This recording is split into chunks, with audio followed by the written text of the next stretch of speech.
Buff. We are back for the last time before we go to Borneo. No, we're not. We've got another. No, we've got another one to record today. The real reason people hit buy now is the subject line that you have come up with. This happened to me IRL in real life. IRL? Yeah. LOL. LOL. LOL. LMAO. Ruffle. LMFAO. Is that what it is? Laugh my fucking ass off. Also the DJ guy. Yeah, so I was made the most impulsive purchase I've made BRB. in years. That's what people used to say on chat. Oh, yeah. BRB. Yeah, on like MSN. Yeah. Going for tea, You don't BRB. do that in text anymore, though. If you're in a long text chat with someone, well, no one goes BRB. Was it more like when you were on like a computer and you had to be right back? Because that's how we talked to each other. We didn't have text messages. Constantly. BRB. I was on MSN. Wait, I was within that age. Yeah. Bebo I just missed, but MSN was basically Teams. All of my flirting in secondary school was on MSN. Did you like change your name when to Joel plus? So Sally. No. You had a girlfriend. Or was that just that's what we see on BBM? Or if you'd be with your friends, you'd be like Martha plus, Chloe plus, Livia plus. Oh really? No, we weren't that cool. Oh. I remember when emojis came out. So, what was your icon picture? Emoticons. Were they? What was your icon on MSN? Did you have one? Or Bebo or whatever? Oh, it would have been something fucking lame, like a cartoon giraffe. Oh, not. Oh, yeah, because this is going to probably sound really stupid. What, did you have to take the picture with a webcam? Or upload a photo from camera? We're talking when webcams weren't built into laptops by this point. You had to plug it in and stick it on, and it was terrible. And then it probably didn't work anyway, yeah. And you'd just be sat in the picture Yeah, and it was juddery. So you probably didn't have a headshot on your MSN at that point. You probably just had I'm not even sure you had icons. You probably just had a username. And one of those people. Like the head. Yeah, the head, yeah. Yeah. Anyway, what the fuck has that got to do with the real reason people hit buy now? Absolutely nothing. But if I'm concerned, right, I read the opener of this and it says that you bought something the other day that you've never bought before and had nothing to do with business or pleasure. Yeah. And by pleasure, I mean it's not that kind of podcast. A pair of trainers that I really wanted. Imagine, we have guests on this podcast. Imagine if I had one of those guests. I'd be out of my depth. Oh, someone who's like a Bonnie Blue or something. Yeah, the name Bonnie has been ruined. Yeah, my sister-in-law's dog's called Bonnie. I can never look at her the same again. Is she an absolute menace? She's been through a few people, yeah. Has she been married before? But yeah, not that kind of pleasure, okay. As in, I didn't move towards it because... Fucking hell, is this true? This is true. Because I know someone else that's gone through I know two people that have done exactly the same thing that you're about to say. Really? So can you... Did they So what was your concern and how did you solve it? Okay, so I was driving home. Actually, I was driving to McDonald's. Was this after watching Hannah's video? No. Oh, before. Before. Or you might have... For context to people, my wife made national news because a lorry's brakes failed and plied across a roundabout and took out 3 cars and missed my wife's car by about 5 millimeters. She was the only car in the whole screen that was unaffected. Yeah. Because everybody else was smashing into each other. And then people's cars were so crumpled that those people who somehow survived were getting out and being sick in the road from shock. It's literally the most mental video. But for some reason isn't what's twigged this.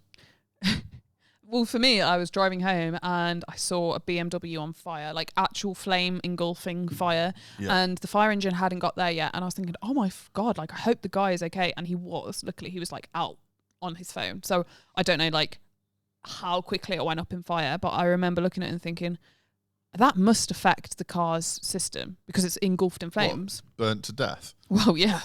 Yeah, and I imagine the car's fairly fucked. But if you were in it, how would you get out? I was in the electrics won't work to open the lock. Yeah. So I'm fairly sure all car doors have to open without electrical assistance.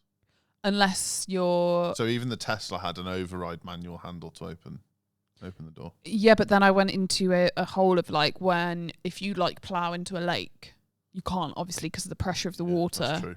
Open a door. So anyway, I went down a really dark hole and I was like, fuck, I actually don't trust myself that I could punch a window open if I had to. because Jason's like, well, you'd obviously just punch the corner because that's the weakest bit. I was like, I would not know that. I'd be like straight in the middle. So what did you buy? I bought a tool that will smash the window and cut your seatbelt because I was terrified of burning to death. And imagine like how embarrassing it would be to Do you drown. want to know the 2 people that have done exactly the same thing? Who? I'll let you guess. In your life?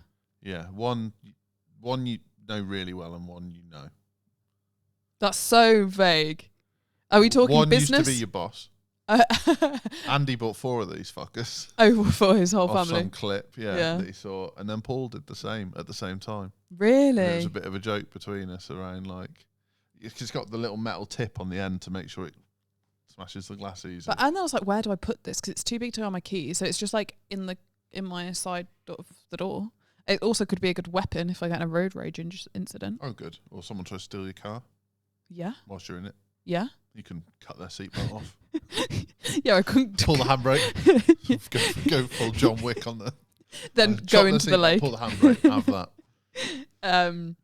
And I literally I had brought some new trainers the other day. Went to the shop to have a look at them. Then did an online search. Then was comparing the price. It took me like a month to buy these trainers. Like I never ever. So they weren't as important to you as you thought. Exactly that. But the driving into the lake thing was. But that wasn't. I've been driving for 5 years, but I wasn't aware that I was in that pain, or that was a pain point until I saw a flaming. So do you think that's rational or irrational? I'd say it was rational because it does happen, but it was impulsive. It was yeah. No, I literally went onto Amazon as soon as I stopped the car, ordered it to be delivered the next day. Honestly, I've had a couple of years ago, I was driving off here and there was a brand new Volvo on the roundabout in flames. And I went, fucking hell. I didn't know cars did that. Yep. And yeah, so it's not irrational at all, but so I would say people buy on emotional decisions, not rational decisions. But that emotional decision can be rational. And like marketers will often describe that as pain. What's the pain point? But it's like, a better question is, are the audience problem aware? Yeah. Because if they're problem aware, they're looking for a solution. Where if they're not so you had that pain all along. No one wants to burn to death in their car. Or drown. But you weren't aware of it. Yeah. Yeah, because so it's not even like aware. I was like, oh, that won't happen to me. It was like it wasn't even a consideration. Like the best audience for a new business is a problem-aware audience that can't find the solution.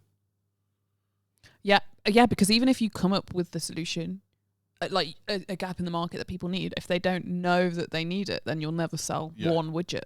Like everyone needs marketing. Not everyone thinks they need marketing. It makes it hard sometimes.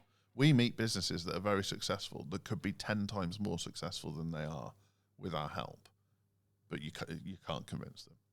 Yeah, they're not problem aware. I listened to an Alex Hormozy podcast yesterday, and he said, and weirdly we'll be recording an episode about this, but that he joined a mastermind that he couldn't really afford, which put him in the room with some big hitters, and he said what his problem was, that it wasn't scaling quick enough and he wanted to go into supplements with his gym business to expand income. And one of the guys around the table said, the problem you've got that you don't know you've got is you're sat on a $700 million business, but you're treating it like a $700,000 business. He's like, your ads are doing 10x. Spend more on your fucking ads. Stop trying to do supplements. Yeah. And he wasn't problem aware, so he didn't know that was so. He, like Meta or Google couldn't sell him more ads because he wasn't problem aware to know that was the solution. Yeah, and I think that's like a real thing. So in your case, how did you become problem aware? I saw a car on fire. And how did that make you feel? Scared for me and for the like a what if kind of fear. Yeah. So what if I think is a great anchor for sales. Like, what if my suitcase gets lost when I go traveling? So you put one of those bands around it to change how it looks compared to everyone else's case. What if I get stung by mosquitoes, bitten by mosquitoes? So you take a mosquito bracelet. What if I'm hungry later today, so you buy a meal deal. That what if you can solve what ifs, you're onto something. What people tend to do is solve a problem people don't know they have and then really struggle to sell it to them because there isn't a what if to fulfill. Yeah. So what about emotion? How do you think emotion plays into that? Massively, because what ifs get emphasised by emotional factors. What if my kids die in a burning car is more powerful than what if I die in a burning car. Awful thing to say. But like, you can get me with a what if you base it around my dog. Yeah. Well, yeah. You won't get me. Because like you were like, what if your dog could talk? What would he say? Would he say you're always on your phone and you never play with me? Did I buy a dog language book for my wife for Christmas on that exact what Did if? you? Yes, I did. Would you do a, like, you know, people who like speak to dogs and you can like do a Zoom with them and they'll be like an animal communicator and they'll be like, George is saying... Is that a thing? Yeah. Whether they actually can communicate. But I guess, well, how would you know? I'm problem aware now. Yeah. Uh-oh. You should say to George before, like... George is like, this guy's a prick. If this is real, say to him or her that you really like oranges. Oranges, George. And then if oranges come up, you'd be like, fuck. I'm allergic to grapes, but I fucking love them. I'm allergic to everything. Yeah. George is allergic to air, I'm pretty sure. Him, yeah. The only dogs I know with hay fever. Like, poor thing.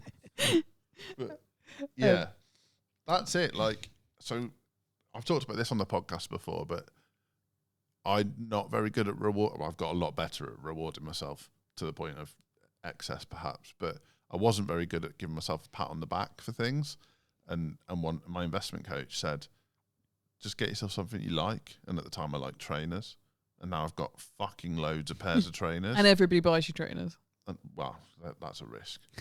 My brother texted my wife the other day saying, what clothing size is Joel? And then she asked me. And I said, reply to him, never buy Joel clothes. So, yeah, you're so hard to buy for. Yeah, I try.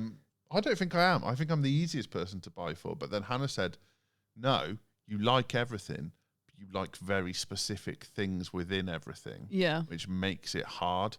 And you really have to get in your head, because I can see you looking at something that I think you'd like and be like, but why would I want that? Or why would I? And it depends, that shit. To be honest, Marv, it depends which way the wind's blowing, which is like horrendous.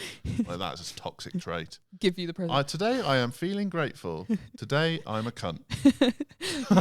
You don't even know me. Yeah. Like Hannah, like this is a true story that paints me in a terrible picture, but it's to do with problem awareness. So 2 Christmases ago, Hannah bought me a custom Game Boy, as in the 1990s thing, in Codebreak branding, which is quite possibly the fucking coolest gift ever. And I was grumpy about it. Why? Because I don't like Nintendo games. That is so niche. So Joel. I thought you were going to say like the brand. Like, it Hannah, wasn't wrapped clearly very I'm a well. Sega guy. What are you doing? And then like you realise that it's some of my special traits coming out and that I need to wind it in. But it was too late. The cat was out of the bag. And to this day, it's probably the coolest gift anyone's ever bought me. And I'm not grateful. Like, what a prick. And so like now, because I've got like the kind of retro cool shelf in my office, it's on there and I look at it every day and I love it. But Hannah bought me loads of games to go with it. And the disconnect in my mind was, that's fucking cool. I'm never going to play with it. Yeah. And if she'd have said it, I know you'll never play this, but I want you to have it as a thing, I'd have been like, that's fucking epic. But because she, I don't know, gave me Donkey Kong with it, which I don't like. Do you not? It's just not I was just a Sonic guy. I played Alex Kidd, Michael Jackson's Moonwalker, and Sonic, and then got a PlayStation. So, like, it's just proper like brat behaviour, and I'm aware of it. But Hannah was solving a problem I didn't have, but she didn't know that. And I think like if you're going to buy gifts for someone in the same way you're going to market to someone, if you think about what problems they have. So, like for me, if there's something I really like, what are my favourite bands? Now, Hannah wouldn't know this, but you guys might. And like this sounds so self-involved. Like it's about gifts for me, but And it's your birthday in like 2 weeks. Yeah, it did. But sadly, this episode will go out after my birthday. But you can go on ChatGPT because we're all hooked up on it and be like, what are Joel's favourite bands? What are Joel's favourite films? What are Joel's favourite brands? What problem has Joel got that he doesn't realise he's got? And you could like untangle the thing. And so, like things that like the other day, I was like, oh, I really want that baseball cap, and I bought it. And then I was like, shit, my birthday's coming up, and someone's going to ask me what do I want for my birthday. But then if I turn right, if someone's like, what do you want? You're like, baseball hat, green. Yeah, exactly, they'd be like, fucking hell, all right. Yeah, well, exactly. And it was very specific. It was like, I want a snapback that's an official snapback. I want it to be Penta, who's like a lucha libre wrestler from WWE. I don't want it to be overstated because I don't like overstated clothes, but I do want it to be cool. Good fucking luck. Yeah. Like, and for my next and trick. like my mum was like, what do you want for your birthday? And I sent her an LP to buy for me. And she's like, who's this? And I was like, oh, it's something I'm into. Well, when did you first hear that? I was like, well, it came up on my Spotify DJ this morning when I was driving in, and now I've decided I really like them. She was like, that's a very Joel thing to say.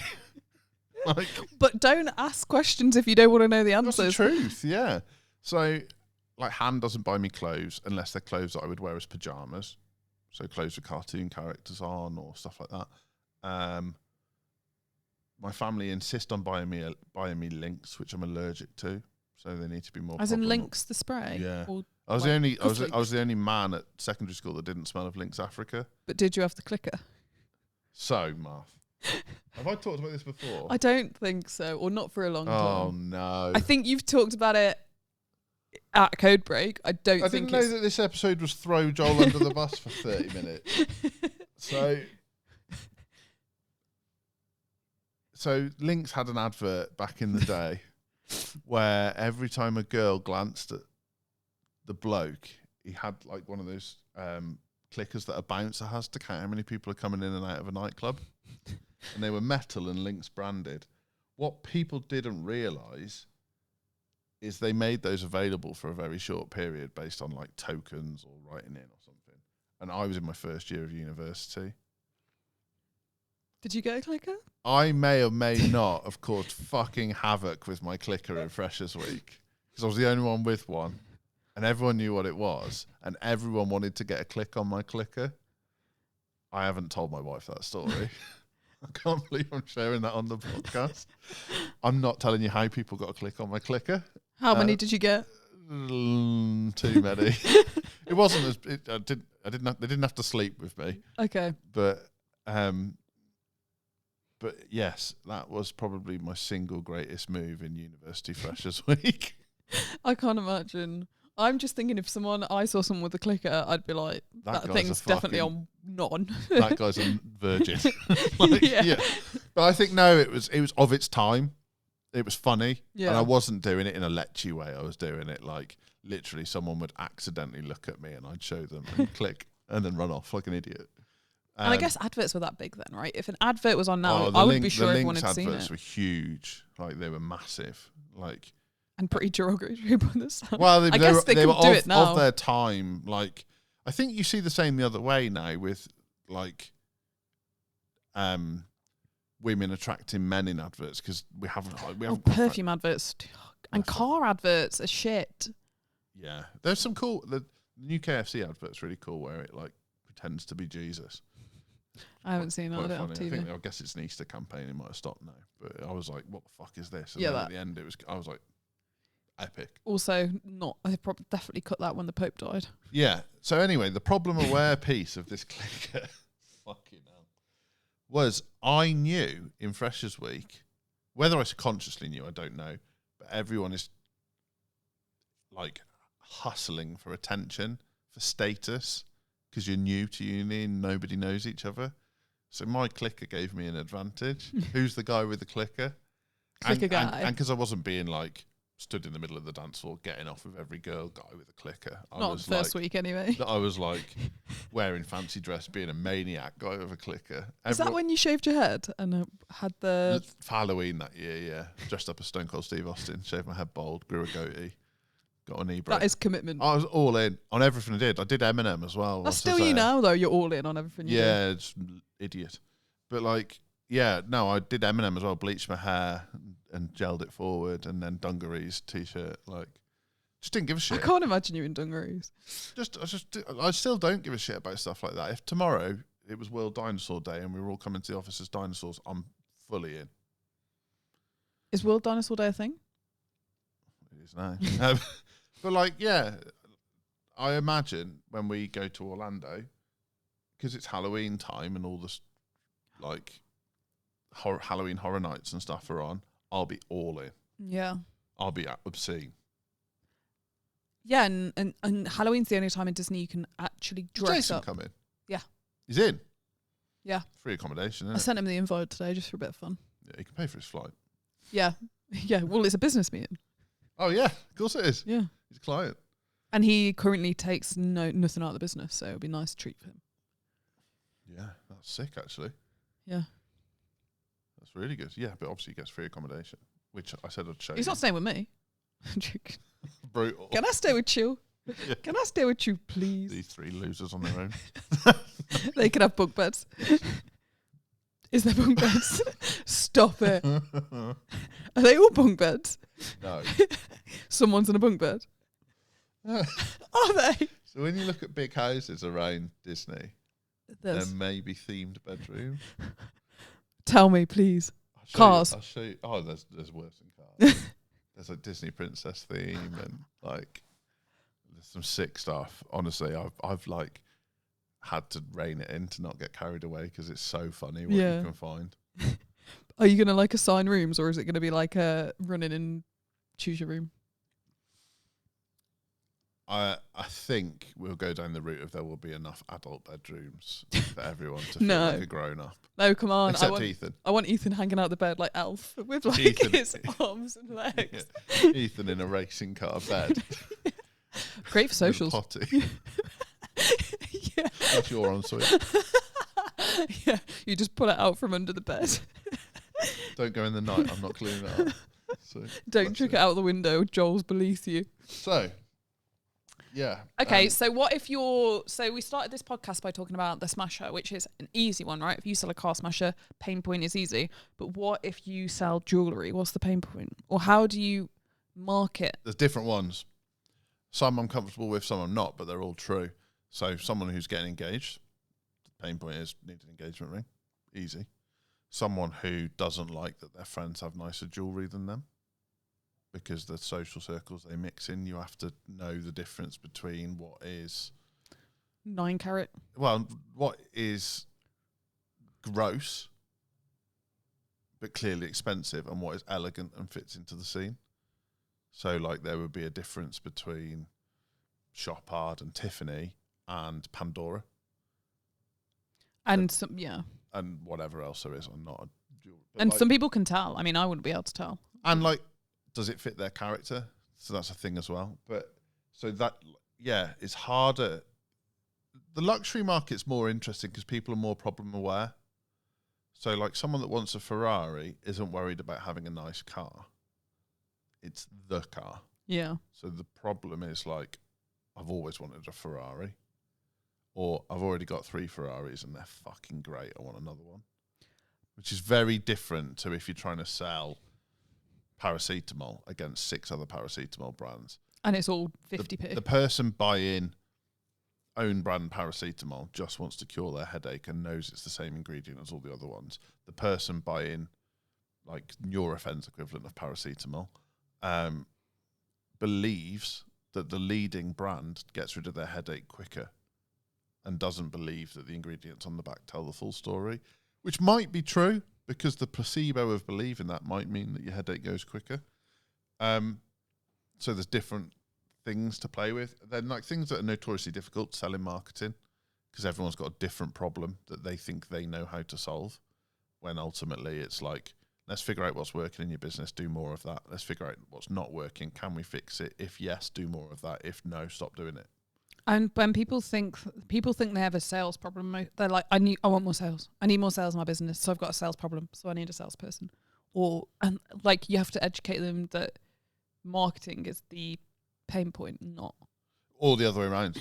Yeah, well, yeah, exactly. Like sometimes they think they've got a leads problem, they've got a sales problem. And so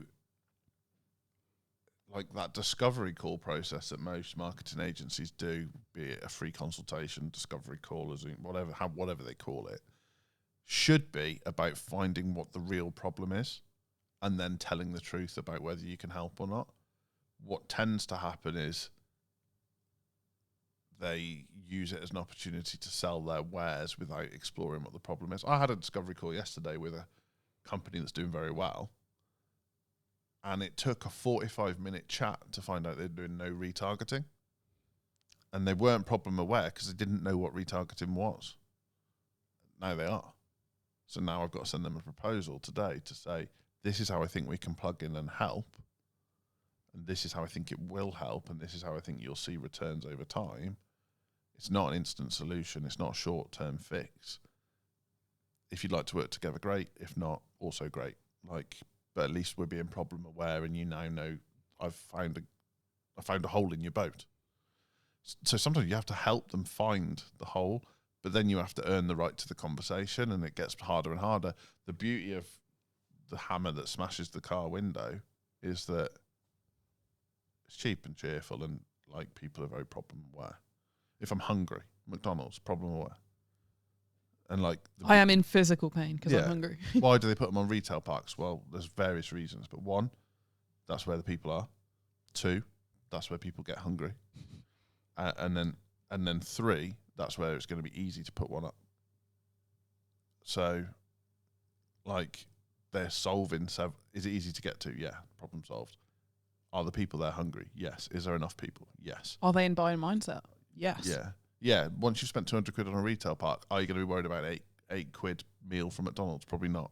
Is your partner miserable because he's been sat on a chair we've tried on 37 That's a fascinating shoes? thing too, right? Is your temperature to spending. So people who are notoriously tight will buy one thing at a time at the best possible price they can get it. So they won't enjoy being in a round of drinks or going on a shopping spree because they're very specific in their need, and ultimately their biggest pain is that they don't want to feel like that they've been done over, so they want to get it for the best possible price. So they love the whole like best price guarantee, price match promise thing. Their main problem is getting it for the right price, not getting it for the right level of service or the right level of quality. They need treating completely different to me, who once I'm in buying mindset, I'm fucking buying everything because I don't go on splurges very often. And like for me, I'm like the guy who goes to like the retail outlet. So it's already a little bit less than in the main high street stores. But then I'm like getting 10 t-shirts, 2 pairs of jeans, 3 hoodies, 3 caps, a watch, and some trainers in one hit. Because once the wallet's open, it's open. So you compared to somebody who's wants something for the best price, how do you view something that's free out of interest? Free? Do you view that as valuable, or do you view it as it must be a load of shit? Give me more context. Like if something is given away for free in a shop, does it devalue it to you? No, I'm just very aware of that there's a transaction taking place. So what are they getting out of this? And I guess buy one get one free is different to like buy 2 and get a free Links Africa. You very rarely see buy one get one frees anymore. It's weird, right? They used to be everywhere. Yeah, I guess like it's all like get it for the nectar price. Yeah. With clothes I see it with like buy 2 t-shirts, get the third one. Yeah, especially on outlets. I see that as the intention is that they always were going to sell you 3 t-shirts. Yeah. So buying one is almost to your detriment. Yeah. Which is what they want you to think. Yeah. It's like the popcorn at the cinema, isn't it? Yeah. I'm all right with that. I'm like, yeah. And because I'm a bit fussy. Like once I know something fits me, well, yeah, I probably do want 3. So Yeah, I want it in every It's colour. not excessive. It was 10 quid in the first place. Now I'm paying 20 quid for 3. That's cool. Where that doesn't work and where you wouldn't get me is like, say you're into not like ultra premium brands, but these like mid premium brands. So the Stone Island type, Moncler type things, where it's like 500 quid for a jacket. You're not going to buy 2 or 3. They're never going to do a deal. I'm just like, I'm not, it's not me. And that's not. I saw it with a gym bag and it was like, get the bigger size and get this. It's like, but I don't want the bigger size. I want the size that fits on the airplane. But I do want the free towel. So now But then if you bought the smaller size and the towel, would it cost less than the bigger size? no. Yeah, so they've got you then, haven't they? That's annoying. And they obviously want to sell more of the bigger size because no one's buying it because it doesn't fit. Too big, yeah. That's the thing, like, Hannah has that with me. She's like, why have you got 2 gym bags? I'm like, well, one's for a quick trip to the gym, one's for a proper trip to the gym. What's the difference? Well, I've got my swimming kit, change of clothes, blah, blah, blah, in the big one. The little one is like, I'm darting in and out, just need to carry my water, a towel, and I don't know, some disinfectant or whatever, like anti-bac. And because they solve different problems. Where she's like, why would you ever need 2 gym bags? Well, they solve different problems. Yeah. Why have you got 2 bird nets? Yeah. Catch different types of bird. Well, I rest my case, Your Honour. Yeah. Okay. So the whole like my business doesn't solve a pain point. So like this is really interesting actually, the notes you've made on this. Talk to me about what a candle is. What's a candle meant to be? Traditionally. Well, so this is interesting because of what is going on. Yeah. We have a client who sells candles, basically. Yeah. But traditionally, you would think, I'm selling candles. How do I find a pain point? There is no pain. People just want their house to smell nice, or they want to feel relaxed. Well, traditionally, I'd say a candle existed so you could fucking see. What, like Florence Nightingale, mascot of all candles? Is she? I don't know. Why have you said No, that? she had an oil lamp. Did she? Yeah, Is that I a think thing? so. Yeah, Florence Nightingale. Did you never learn about her? She's a nurse. Yeah, with the thing, like a spooky thing, like a light. She had an oil lamp, Is that famously. really? I think maybe that was Have like you fever combined- dream. Is this like Mandela effect? If you combine 2 things, Yeah, maybe. Maybe I'm thinking about Hex and Florence Nightingale in the same. I don't know what you're thinking about. But yeah, obviously, I think candles originally existed to provide light when it was dark. Then they became a thing about making places smell nice once we had electricity. Yeah. Then they became a thing about setting the ambience. So you have it candlelit dinner. And now they're about scents. So you have bloody gingerbread candles at Christmas. You have autumn candles. You have spring candles. But then you can frame that in different ways. So it it doesn't solve a problem anymore because nobody needs their house lit up. Okay. Well, I beg to differ because there was a massive power cut in Europe the other day. But, yeah, I saw. But also, well, these candles are for the bathroom to help you relax after a hard day. These candles make the downstairs of your house smell nice because otherwise it smells a bit doggy. Like Yeah, so that's like. I've got a candle that you're meant to light after you've been to the toilet. I mean, it was bought as a joke, but it's there.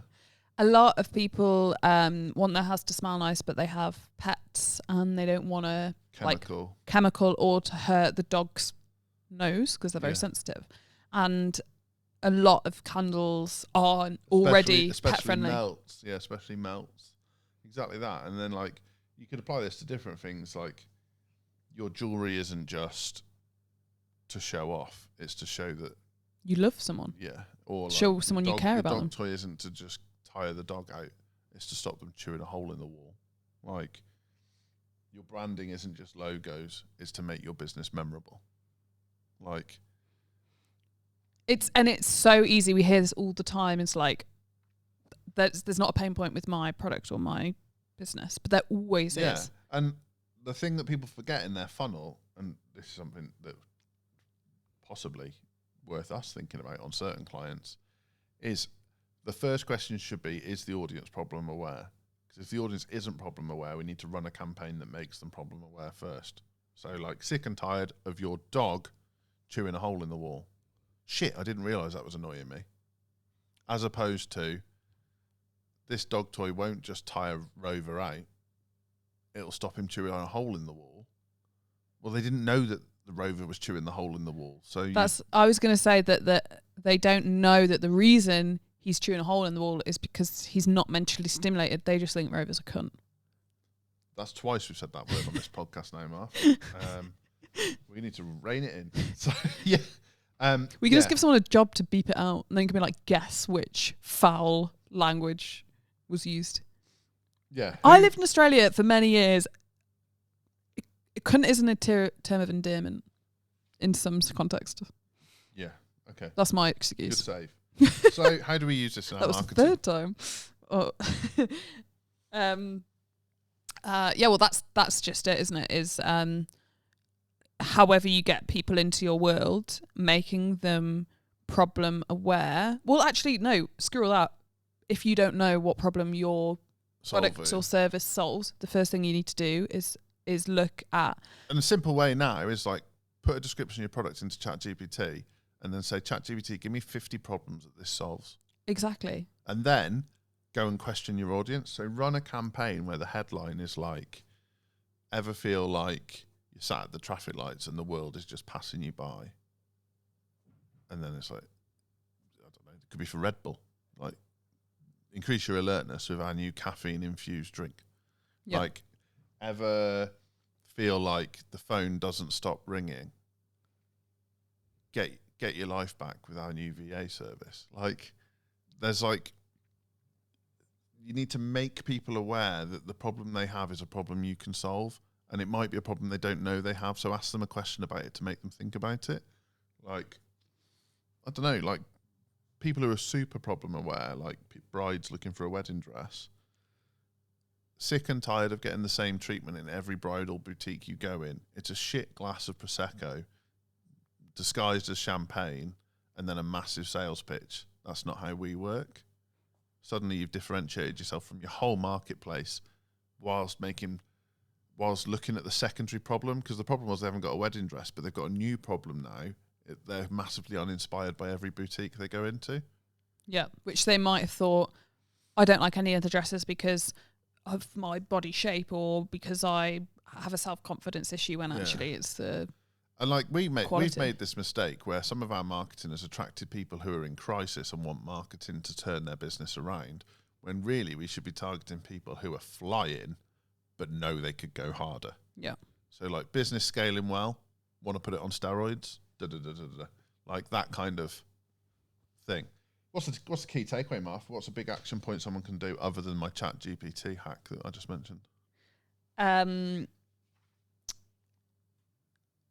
So once you know what your pain is, I guess the other part of this is not selling features but selling outcome. Yeah. So people don't want a drill; they want a hole in the wall. Yeah. And so that would be the next thing to think about. Yeah. So what's the problem they've got? I need to put a picture up. What's the outcome they want? A neat and tidy hole in the wall that holds the picture up. What's in the gap? You're in the gap. But they don't care about the gap. The gap is a ways to a mean. So talk to ChatGPT about that. Talk to your team about that. Talk to your customers about that and be like, what was the pain that we solved that you didn't expect us to solve? What was the outcome? How could we recreate that for you? How could we recreate that for other people? Yeah, exactly. Asking people who have already used your thing, your service, your widget, your product, why did you buy this? And then the key one is to remind people of the problem you solved for them.